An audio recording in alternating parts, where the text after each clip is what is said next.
नमस्कार दोस्तों, मैं आपका दोस्त प्रमोद सिंह तंवर वीआरबी एजुकेशन पर आपका हार्दिक अभिनंदन एवं स्वागत करता हूं। दोस्तों जुड़ जाइएगा, फटाफट वीडियो को शेयर करिएगा, लिंक शेयर करिएगा बच्चों। और जो बच्चे इस भर्ती के लिए फॉर्म अप्लाई कर रखे हैं उसके लिए ये वीडियो है बहुत अच्छी रहने वाली है, तो जल्दी से शेयर कर दीजिएगा, फटाफट से शेयर कर दीजिए दोस्तों वीडियो को। और मैं आपको फिर लेकर चलता हूँ नेक्स्ट क्लास में।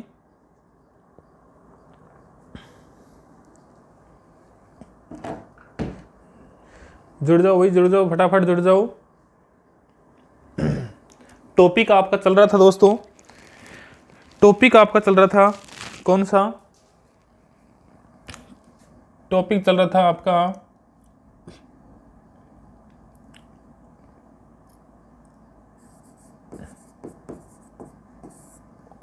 ऑप्टिक्स में, प्रकाशिकी में टॉपिक था आपका प्रकाश का पूर्ण आंतरिक परावर्तन।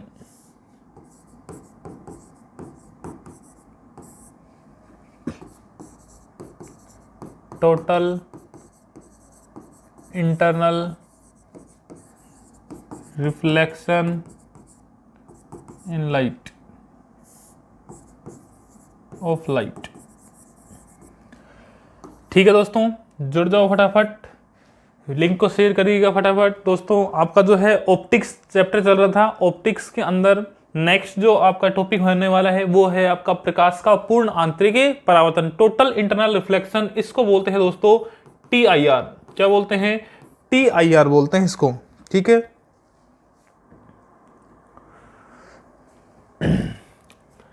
दोस्तों, पूर्ण आंतरिक परावर्तन होता क्या है दोस्तों? मैंने आपको लास्ट टाइम पे अपवर्तन की घटना पढ़ाई थी। अपवर्तन की घटना में आपने देखा था जब भी कोई प्रकाश किरण एक पारदर्शी माध्यम में एक माध्यम से दूसरे माध्यम में जब गमन करता है, गति करता है, तो वो थोड़ा डिस्टर्ब होता है, वो थोड़ा विचलित हो जाता है, थोड़ा सा उसका कुछ फ्लक्चुएशन हो जाता है, आपके प्लेन से या फिर आपका जो अभिलंब है उससे थोड़ा सा डिस्टेंस बना लेता है वो, तो वो घटना कहलाती है अपवर्तन। प्रकाश का एक माध्यम से दूसरे माध्यम जब गमन करता है तो वो या तो थोड़ा सा क्या हो जाता है, उसका विचलन हो जाता है, सीधी रेखा में गमन नहीं करता। इसको कहते हैं प्रकाश का अपवर्तन कहते हैं, रिफ्रैक्शन ऑफ लाइट कहते हैं दोस्तों। उसी पे डिपेंड है पूर्ण आंतरिक परावर्तन, टोटल इंटरनल रिफ्लेक्शन। कुछ इस प्रकार से दोस्तों देखिएगा।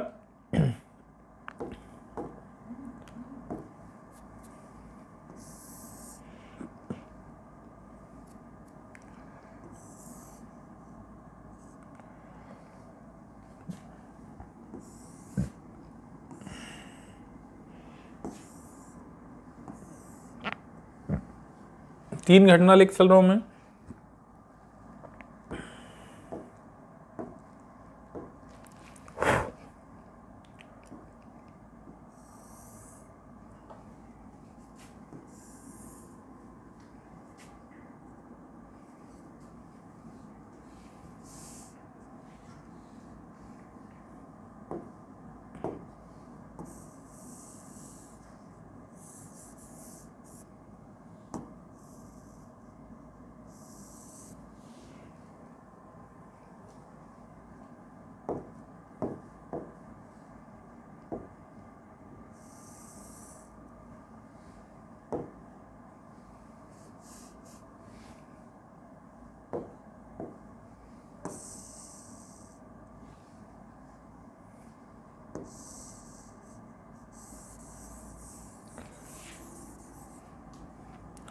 देखो दोस्तों,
जुड़े रहना बच्चों, आपके लिए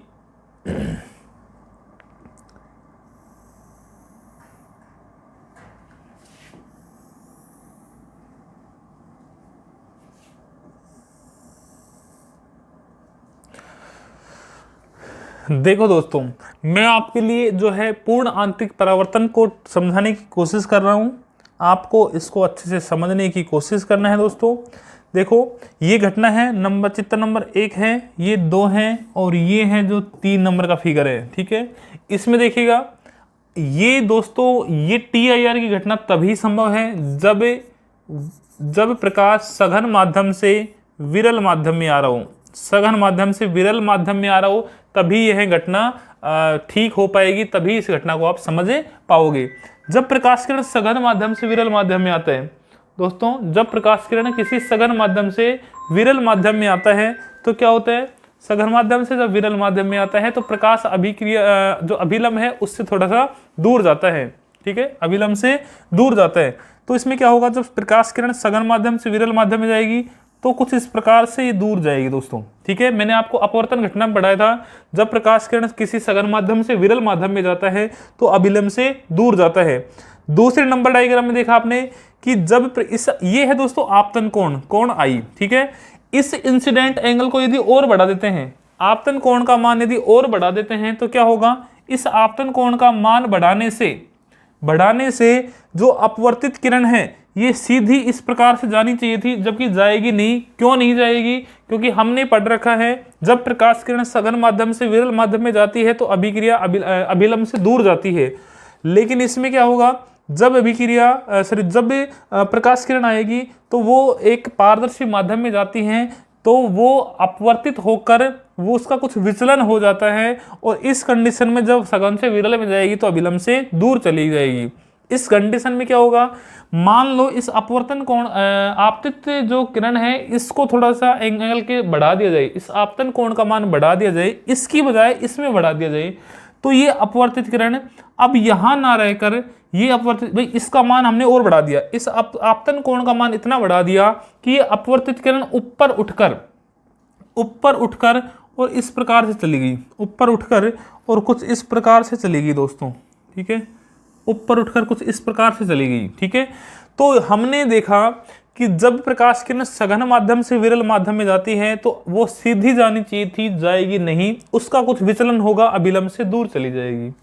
इसमें क्या होगा, इसमें जब आपतन कोण का मान इतना बढ़ा दी जाए कि अभिलंब से वो बहुत ज्यादा दूर चली जाए, और बहुत दूर चली जाए मतलब कि इस अभिलंब के साथ 90 डिग्री का एंगल बना ले। जब इस आपतन कोण का मान इतना रखा जाए कि जो अपवर्तित किरण है वो अभिलंब के साथ 90 डिग्री का कोण बना दे, तो इस कोण को कहा जाता है क्रांतिक कोण। क्या कहा जाता है दोस्तों, क्रांतिक कोण कहा जाता है। ठीक है, क्रांतिक कोण किसी आपतन कोण का वह मान है जिस पर अपवर्तित किरण अभिलंब के 90 डिग्री पर चली जाए। यदि इस आपतन कोण का मान और बढ़ा दिया जाए, आपतन कोण का मान इतना और बढ़ा दीजिए कि ये जो किरण है ये अपवर्तित होकर जब 90 डिग्री पर जा रही है ये उठकर और ऊपर चली जाए, तो तीसरी कंडीशन दोस्तों वो ये बन जाती है।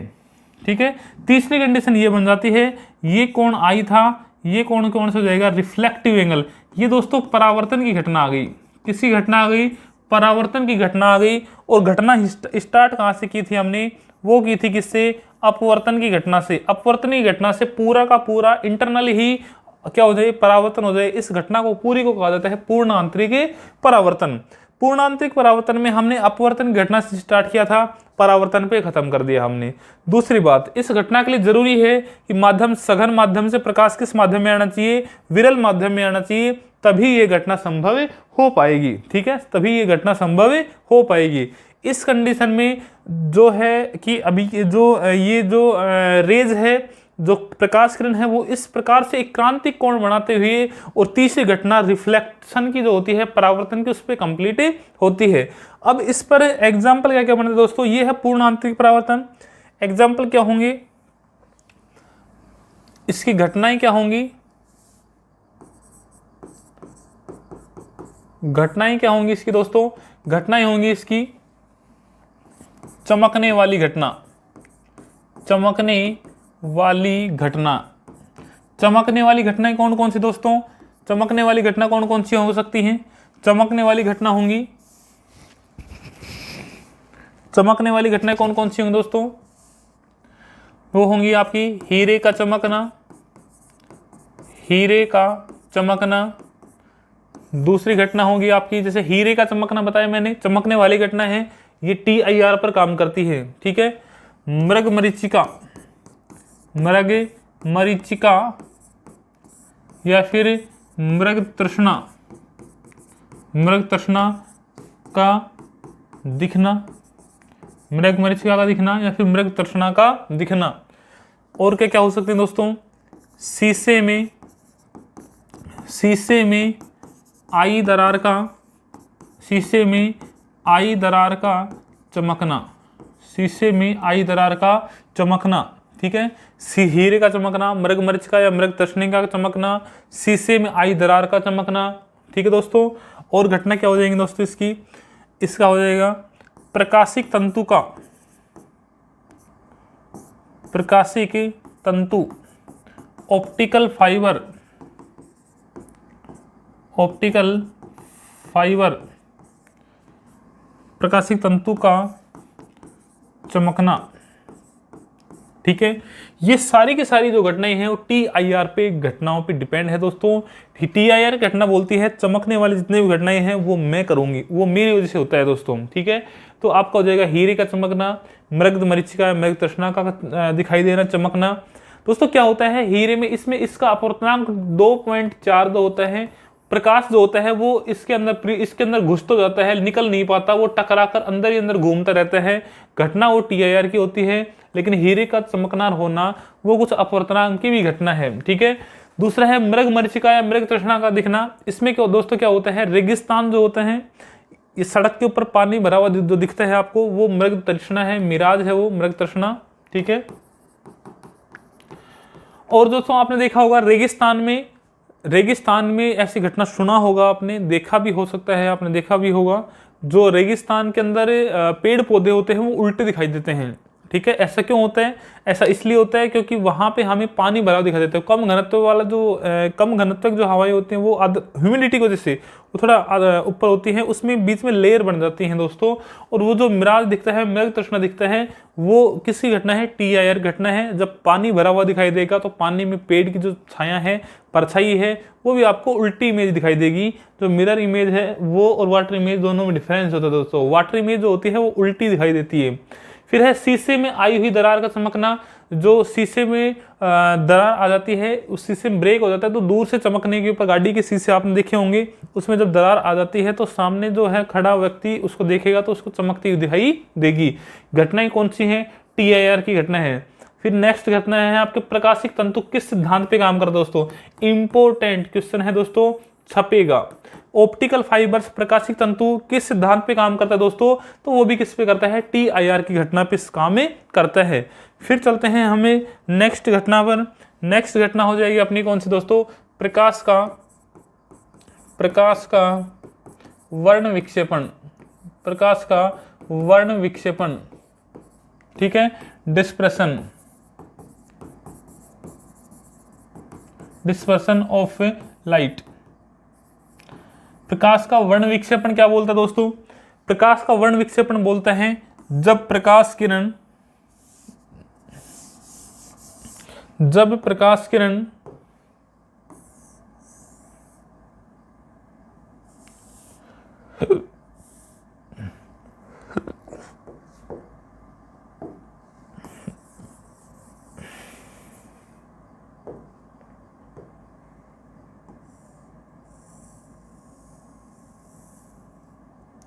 ये है दोस्तों प्रकाश किरण, ठीक है।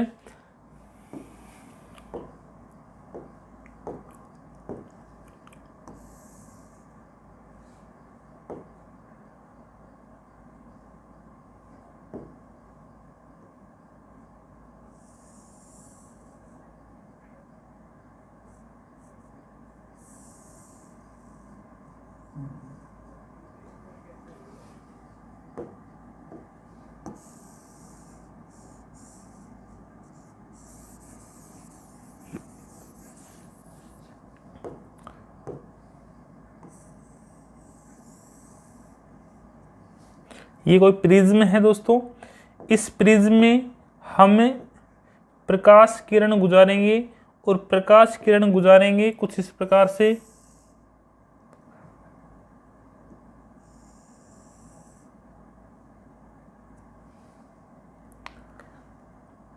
आपको पता है दोस्तों, जब प्रकाश किरण एक माध्यम से दूसरे माध्यम, ये है प्रिज्म, और प्रिज्म जो है तो कांच का एक टुकड़ा है, और जब प्रकाश किरण किसी कांच के टुकड़े पर, इट मीन्स किसी एक मीडियम को दूसरे मीडियम में जब बदलता है, जाता है प्रकाश किरण, तो उसका कुछ विचलन होता है, उसका कुछ अपवर्तन होता है। जब प्रकाश किरण एक माध्यम से दूसरे माध्यम में जाएगी तो उसका विचलन हो गया। अब इस माध्यम से बाहर जाएगी तो भी विचलन होगा, और जब इसका विचलन होगा तो ये दोस्तों, जब इसका विचलन होगा तो ये जो है वो कई आधार की तरफ मुड़ते हुए कई रंगों में बदल जाती है। आधार की तरफ मुड़ते हुए ये काफ़ी रंगों में बदल जाती है। आधार की तरफ मुड़ते हुए ये 7 रंगों में विभेदित हो जाता है। जब प्रकाश किरण किसी एक प्रिज्म से होकर गुजरता है तो वो आधार की तरफ मुड़ते हुए, ये इसका बेस है दोस्तों, आधार की ओर मुड़ते हुए ये 7 रंगों में विभाजित हो जाता है। इसको, ये दोस्तों प्रिज्म है, ठीक है, इस 7 रंगों में विभाजित हो जाता है। इनको जो विभाजन, जो डाइवर्ट हो रहा है, ये 5-7 रंगों में जो अपवर्तित हो रही है किरणें, जो उसका वर्ण विक्षेपण हो रहा है, ये 7 रंगों में इसके तरंग दैर्घ्य के आधार पे होते हैं। तो तरंग दैर्घ्य के आधार पे होने की वजह से इसमें बता दिया, जिसका सबसे ज़्यादा विचलन हो रहा है वो उसका सबसे कम तरंग दैर्घ्य होगा।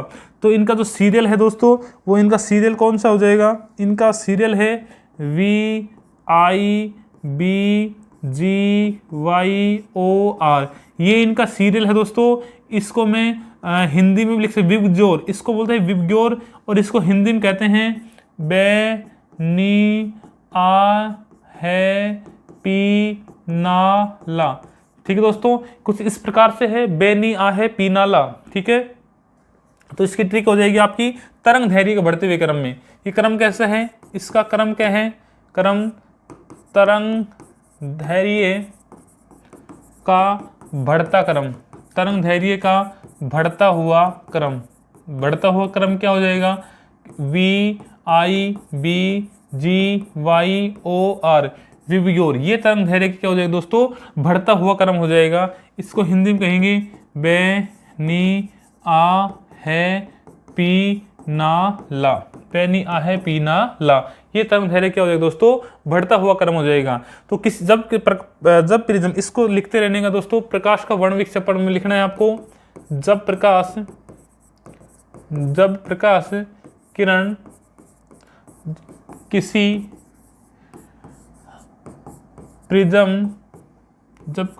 किसी प्रिज्म से होकर गुजरती है या होकर गुजरता है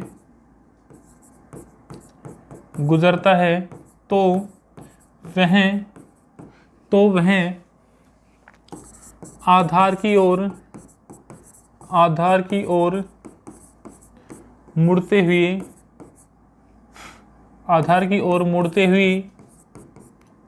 हुए 7 रंगों में विचलित हो जाती है। 7 रंगों में विचलित हो जाता है। 7 रंगों में विचलित हो जाता है, जो कि तरंग दैर्घ्य के घटते क्रम में होता है, जो कि तरंग दैर्घ्य के घटते क्रम में विचलित होता है। ठीक है दोस्तों, जब प्रकाश किरण किसी प्रिज्म से होकर गुजरता है तो वह आधार की ओर मुड़ते हुए 7 रंगों में विचलित हो जाता है, और जो कि तरंग दैर्घ्य के घटते हुए क्रम में होता है। ठीक है, ये है दोस्तों होता है जो कि प्रकाश का वर्ण विक्षेपण है। ये दोस्तों प्रकाश का क्या है?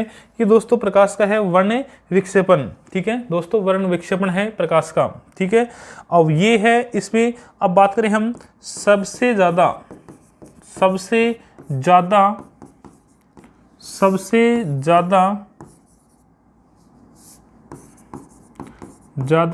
वर्ण विक्षेपण जब सबसे ज़्यादा तरंग धैर्य वाला प्रकाश, सबसे तरंग धैर्य वाला प्रकाश कौन सा है? तो वो दोस्तों हो जाएगा आपका लाल। कौन सा रंग हो जाएगा? लाल रंग का प्रकाश। लाल रंग का प्रकाश सबसे ज्यादा तरंग धैर्य हो जाएगा। सबसे कम कौन सा होगा दोस्तों? सबसे कम तरंग धैर्य वाला प्रकाश वो हो जाएगा दोस्तों बैंगनी रंग। बैंगनी रंग का जो प्रकाश है उसका तरंग धैर्य सबसे कम होता है और लाल रंग के प्रकाश का सब तरंग धैर्य सबसे ज्यादा होता है। अगर तरंग धैर्य ज्यादा है तो दोस्तों विचलन कम होगा, क्योंकि मैं बता देता हूं आपको तरंग धैर्य विचलन जो है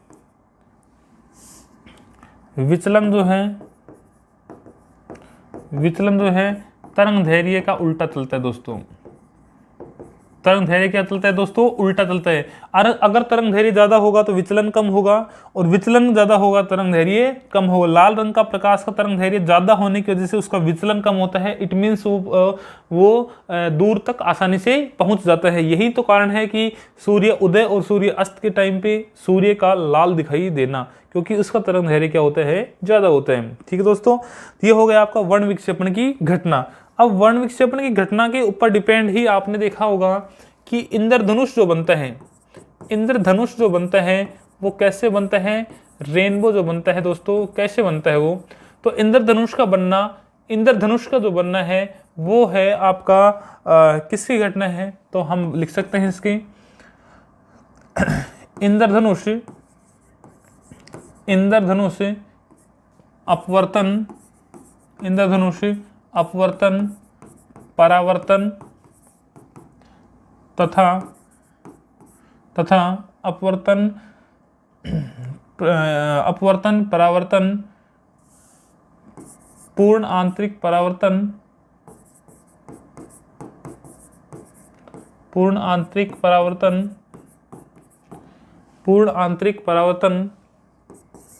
के वर्ण विक्षेपण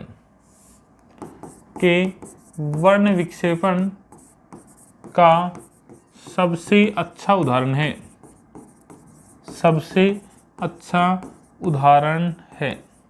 ठीक है, इंद्रधनुष अपवर्तन परावर्तन पूर्ण आंतरिक परावर्तन के वर्ण विक्षेपण का सबसे अच्छा उदाहरण है दोस्तों।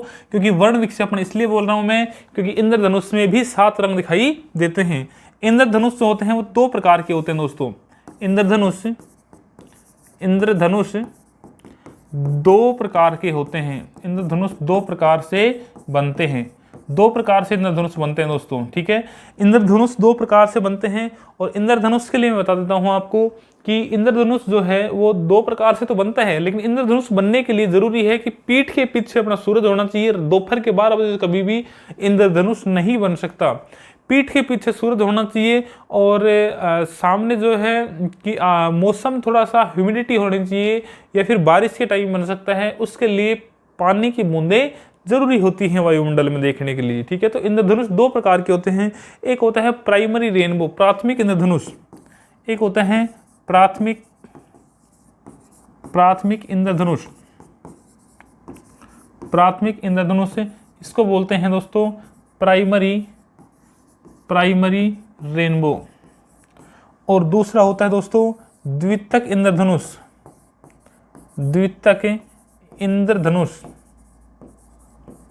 इसको बोलते हैं सेकेंडरी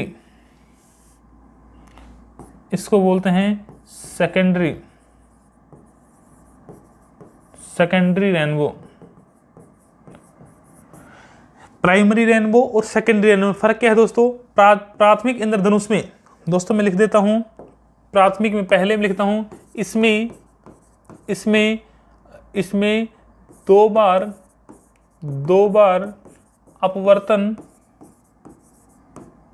इसमें 2 बार अपवर्तन तथा 1 बार एक बार परावर्तन होता है, एक बार परावर्तन होता है।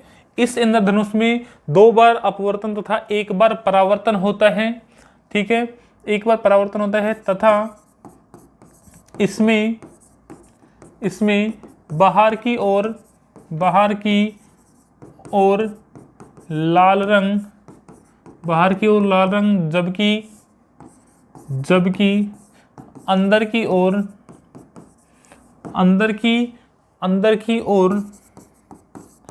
बैंगनी रंग होता है, बैंगनी रंग होता है।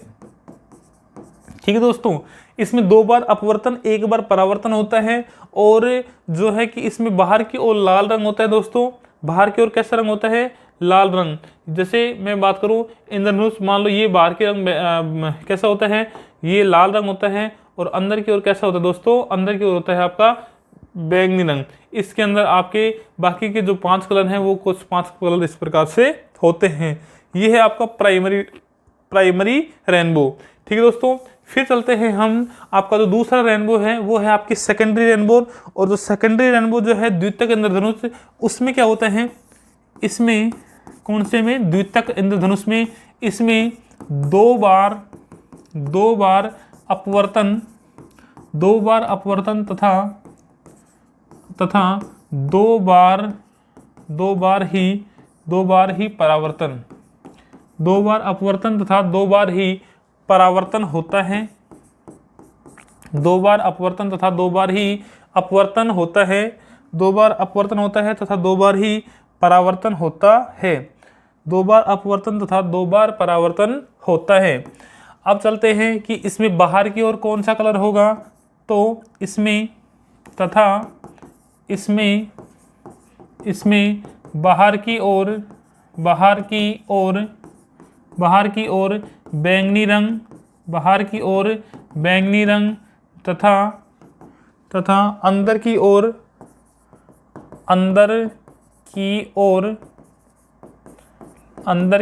लाल रंग होता है। दोस्तों जस्ट अपोजिट होते हैं। जो प्राइमरी रेनबो होता है, प्राथमिक रेनबो होता है, और द्वितीयक रेनबो जो होता है जस्ट अपोजिट होते हैं। प्राथमिक में बाहर की ओर लाल रंग बताया था मैंने, और इसमें अंदर की ओर लाल रंग होता है, जबकि बाहर की ओर कैसा होता है दोस्तों? बैंगनी होता है। ठीक है, ये है आपका difference between primary rainbow and secondary rainbow. ठीक है दोस्तों, तो ये आपके जो रेनबो वाला जो पार्ट था वो भी कंप्लीट हो गया। इट मीन्स जो आपकी घटनाएं बनती थी, आपकी जो इसकी प्रॉपर्टीज हैं इसकी, वो सारी कंप्लीट हो गई हैं। ठीक है दोस्तों, तो हम मिलेंगे अब नेक्स्ट क्लास में। इस क्लास को ज़्यादा से ज़्यादा शेयर करें, इस चैनल को सब्सक्राइब करें, उन बच्चों तक क्लास पहुंचाएं जो बच्चे आरपीएफ इट मीन्स रेलवे की तैयारी कर रहे हैं, उन बच्चों तक ये क्लास जानी चाहिए। दोस्तों ये आपका फर्ज बनता है, यदि आप इस क्लास को देख रहे हैं तो आपका भी फर्ज बनता है कि आपका भी भाई कोई देखे, वो भी नौकरी लगे। ठीक है दोस्तों, have a nice day, bye दोस्तों। मिलेंगे ब्रेक के बाद, अगले एपिसोड में क्लास होगी हमारी कल शाम 7 बजे दोस्तों। ठीक है दोस्तों, बाय बाय, गुड नाइट।